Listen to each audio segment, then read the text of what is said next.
অনেকভাবে কোষখালি করা যায় ভাই, কিন্তু কিভাবে করলে পরে আপনি কোনো কষ্ট হবে না, আরামে করতে পারবেন, এটা হলো আমাদের শিখতে হবে। কিভাবে করলে পরে কোনো ক্ষতি হবে না সেটা শিখতে হবে। তাহলে প্রথম পদক্ষেপ হচ্ছে যেই খাবার খেলে চিনি বাড়ে, আমার যেহেতু রক্তের চিনি বেশি, তাহলে ভাত, রুটি, ফল, দুধ এই খাবার, এছাড়া যেই খাবারগুলো প্রসেসড, আল্ট্রা প্রসেস, যেগুলো আমরা জানি জাঙ্ক ফুড, যেগুলো জানি ডুবো তেলে ভাজা, যেগুলো জানি অ্যাক্রিলামাইড, যেগুলো জানি যে ফ্রেঞ্চ ফ্রাই যেগুলো খুব খারাপ, যেগুলো জানি যে আপনার জিলাপি খুব খারাপ, এগুলো আমরা বাদ দিব। আর আমরা শাক সবজি, মাছ, মাংস, ডিম, ভালো তেল, ঘি, এর ভিতরে আমরা যেটুক অ্যারেঞ্জ করতে পারি ওইভাবে খাবো।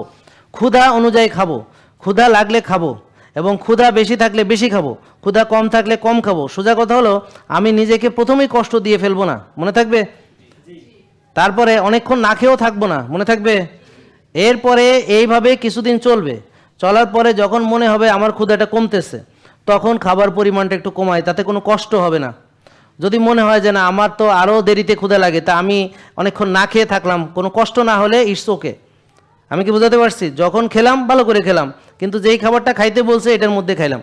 হঠাৎ একদিন মনে হলো আমার মেলা ক্ষুধা লাগছে, রাত 2টা বাজে, তো আপনি 2টা বাজে সঙ্গে সঙ্গে খাবেন, আমরা যা খাইতে দিছি তার ভিতরে খাবেন। বোঝা গেল?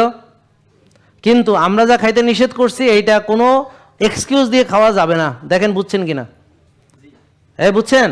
পরে আমারে বলে আমার মেলা ক্ষুধা লাগছে, তো তুমি মেলা ক্ষুধা লাগছে তুমি ডিম খাইতা, মাছ খাইতা, মাংস খাইতা, বাদাম খাইতা, বা গ্রিন জুস খাইতা, বা বুলেট কফি খাইতা, বা চিয়া সিড খাইতা, বা ভিনেগারের পানি খাইতা, বা গ্রিন জুস বানায় খাইতা, বা বেকিং সোডা খাইতা। তোমার এত খাবার দিলাম, তা তুমি এই খাবারগুলো বাদ দিয়ে তুমি নষ্ট খাইয়া এখন বলতেছো আমার ক্ষুধা লাগছে খাই ফেলছে। এটা তো তাহলে তোমার এটা নিজের প্রতি নিজের হলো একটা জুলুম।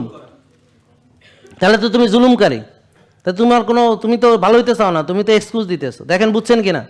এটা খুবই ইম্পর্টেন্ট বোঝা। তাইলে কষ্টে কারা পড়ে যায়? যারা প্রথম ছোটে না খেয়ে থাকে, কম কম খায়, মাথা ঘুরে পড়ে ঠাস করে, এরা হলো এককালে বোকার হদ্দ। এগুলো আমাদের কোনো ফলোয়ার টলার না, এরা জানে না, বোঝে, আন্দাজে মানতে আসছে। বুঝতে? তাহলে প্রথম পদক্ষেপ হলো যা খাইতে নিষেধ করছি বাদ, যা খাইতে কইছি প্রথমে একটু বাড়ায় খাইবো, বেশি খাইবো, যেন কষ্ট না হয়। এরপর ক্ষুধা কমবে, খাওয়া কমাবে। না খেয়ে থাকতে যখন পারবে তখন না খেয়ে থাকবে। না আমারে বলে স্যার আমি রোজা রাখবো কেমন? আমি পারি না। তো তুমি পারো না তো রোজা রাখবে না, যখন পারবা তখন রাখবা। জিনিসটা সোজা কিনা? স্যার আমি খাবো কেমন? আমার তো খালি ক্ষুধা লাগে। তো ক্ষুধা লাগলে খাবা, যখন ক্ষুধা কমবে তখন কম খাবা। কি এইভাবে চললে কি কষ্ট হবে নাকি? না। সঙ্গে আরও দুটো জিনিস করতে হবে, যে একটা কচি ডাবের পানি খেতে হবে, নাহলে মাথা ঘুরে পড়বেন ঠাস করে, আর একটু পিঙ্ক সল্ট মেশানো পানি খেতে হবে, বা ডিটক্স ওয়াটারে একটু পিঙ্ক সল্ট দিয়ে খেতে হবে। এটুক না করলে হঠাৎ করে মাথা ঘুরে পড়তে পারেন। এটার ব্যাখ্যা দেওয়ার সময় নেই, আমার ভিডিওতে ব্যাখ্যা আছে, দেখে নেবেন। বুঝতে পারছেন? গেল। এরপরে এইটাতে আপনার 2 মাস লাগবে না, মাত্র 2 সপ্তাহ। আমি যা বলছি মাত্র 2 সপ্তাহ পরে খেয়াল করবেন ক্ষুধাও কমে গেছে, না খেয়েও থাকতে কোনো কষ্ট হচ্ছে না, মনে হচ্ছে সারাদিন না খেলে অনেক আমার এনার্জি। তখন আপনি আরামে রোজা রাখবেন, তখন রোজা রাখতে কষ্ট হবে না। আর যখন খাবেন তখন একটু মাছ, ডিম, সবজি, ভালো তেল বা ঘি এখান থেকে একটু খাবেন।